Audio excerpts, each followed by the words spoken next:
केन्द्रमंत्री कहते अनुगुल जिला 55 राजपथ अति उत्तम अच्छी ये कौन कहे सेटा भूल स्टेटमेंट मु निजे रोड सेफ्टी कमिटी मेंबर अच्छी आमर एमपी रोड सेफ्टी कमिटी और जोड़ा कलेक्टर ये अच्छी दुईटाक मेंबर अच्छी 55 नंबर जातीय राजपथ अति कदर्य भाव अच्छी गोटे कथा हूँ गत वर्ष बहुत दाबी स्ट्राइक पर रिपेयरिंग है तत्कालीन कलेक्टर डीएमएफ फंड रू 8 कोटी टका खर्च कर रिपेयर कले 3 मास भितर से रास्ता भांगीगला तार आम बारंबार दाबी करे सुधा तदंत भी होनी से टंका कहीं 3 मासरे गोटे रास्ता भांगीगला 8 कोटी टका खर्च है एबे भी जो रास्ता हो एकदम निम्नमानर काम हो 57 कोटी टंकार कौन गोटे टेंडर कर ठिकादार अति निम्नमान काम हो गत थर रोड सेफ्टी मीटिंग रे कंप्लेन करी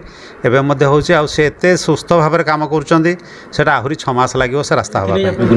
हाँ केन्द्रमंत्री जहाँ कहले भूल कहले मेन कथा हूँ आमर जदि